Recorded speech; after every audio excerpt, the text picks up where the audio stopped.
పండగలైనా పెళ్లిళ్లైనా వస్త్రాలకు వేదికొక్కటే, అదే SR shopping mall. Family అంతటికి unlimited offers. Ram Charan గారితో అంటే ఏమని చెప్తారు? రామ్ చరణ్ గారితో నేను ఎవడు అని ఒక సినిమా చేశాను. రెండో సినిమా ఇప్పుడు రాబోయే సినిమా చేస్తే చెయ్యాలి. ఆయన కూడా టూ డెడికేటెడ్ పర్సన్. తక్కువ మాట్లాడతాడు, ఎవరితో ఎంతవరకు మాట్లాడాలి అంతవరకే మాట్లాడతాడు. రెస్పెక్ట్గా ఉంటాడు, చాలా రెస్పెక్ట్గా ఉంటాడు. ఆయన చూసి ఎవరైనా లేస్తే ఒప్పుకోడు.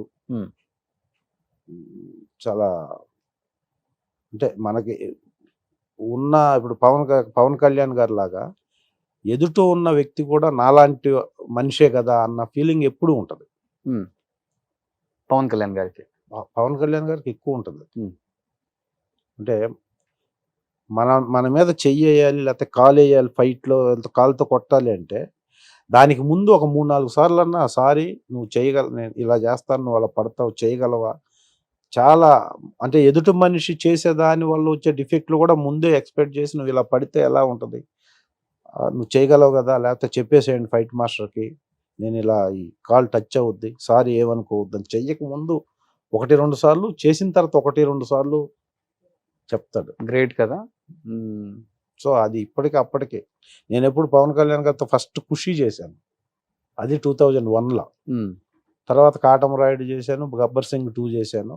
ఇప్పటికీ అదే బిహేవియర్. ఓకే, ఆ బిహేవియర్ ఉండబట్టే ఈరోజు డిప్యూటీ చీఫ్ మినిస్టర్ అయ్యారు. నెక్స్ట్ చీఫ్ మినిస్టర్ అయ్యే ఛాన్సెస్ కూడా ఉన్నాయి అని చెప్పేసి వింటూనే ఉన్నాం మనం. గ్రేట్. బట్ మీరు అన్నట్లుగానే ఈ విలన్ తో ఎప్పుడు కాంబినేషన్స్ ఉన్నప్పుడు హీరోకి కొట్టుకునేటప్పుడు కావచ్చు, లేకపోతే కింద పడే సీన్స్ కావచ్చు, లేకపోతే తెలియకుండా దెబ్బలు తగిలే కావచ్చు, ఎక్స్క్యూజ్ అడుగుతారు హీరోస్ కూడా. అయ్యో తెలియక ఏమన్నా ఎక్కువ తగిలిందా, సారీ అని చెప్పటం. ఇలా ఎక్కువ ఏ హీరోస్ దీని గురించి ఎక్కువ ఇబ్బంది పడేవాళ్ళు? కాల్తో తనే సీన్స్ ఉంటాయి, కొన్ని మనం న్యాచురల్ గా చేయాలి, తప్పదు. ఎక్కువ ఏ సినిమాలప్పుడు ఏ హీరోలతో ఎక్కువ ఇబ్బందులు పడేవాళ్ళు మీరు? ద్రోణ అనే ఒక సినిమాలో నితిన్ గారికి నాకు ఫైట్ ఉంటుంది. Okay, Drona cinema. దాంట్లో బ్యాక్ నుంచి వచ్చి నేను షోల్డర్ మీద ట్యూబ్ లైట్స్ తో కొట్టాలి. ఓకే, షోల్డర్ మీద ట్యూబ్ లైట్ తో కొట్టాలి బ్యాక్ నుంచి వచ్చి.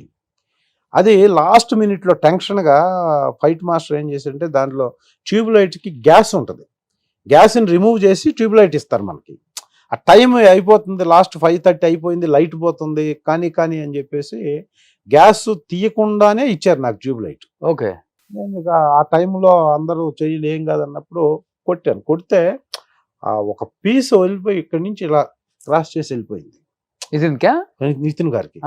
లోపలికి ఇలా వెళ్ళిపోతే ఫ్యాక్షన్ ఆఫ్ సెకండ్స్ ఇట్లా వంగితే అలా బ్లడ్ గారిపోయింది, మొత్తం కోసేసింది. ఇక్కడ కట్ చేస్తే అసలు నాకు చేతిలో ఇంజూరీస్ అయింది, కొంచెం అటు ఇటు ముక్కలు, ఏం అర్థం కాలేదు. ఇంకా అలా వంగితే అలా కారిపోతుంది.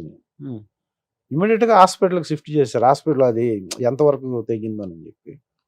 ద్రోణ సినిమా దగ్గర 15-20 డేస్ బ్రేక్ షెడ్యూల్ ఒక్క సీన్ వల్ల.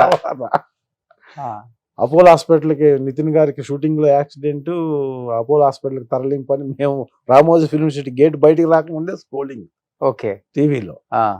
బట్ వాళ్ళ ఫాదర్ కానీ సుధాకర్ రెడ్డి గారు కానీ నితిన్ గారు కానీ ఆ సినిమా ద్రోణ డైరెక్టర్ కానీ ప్రొడ్యూసర్ కానీ ఎందుకు ఇలా అయిందని ఒక్క మాట నన్ను అనలా. ఎందుకంటే ఫైట్ మాస్టర్ అన్నారు, గ్యాస్ తీయకుండా ఇస్తే ఎవరు తప్పదు, ఎవరికి తెలియదు ఎటు నుంచి వెళ్తుందో. కాబట్టి నేను తర్వాత సుధాకర్ రెడ్డి గారి సినిమా నేను మొన్న మాచల నియోజకవర్గం చేశాను, వాళ్ళ సొంత బ్యానర్. గుర్తొచ్చుంటది tube light.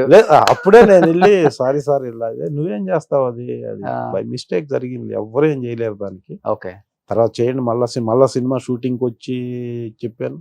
మొన్న మాచల నియోజకవర్గం కూడా ఆయనకి గుర్తు చేస్తే ఆ మార్క్ ఇంకా ఉంది. అవును, అదే గుర్తుంది నాకు కూడా. బట్ మీరు వచ్చిన కొత్తల్లో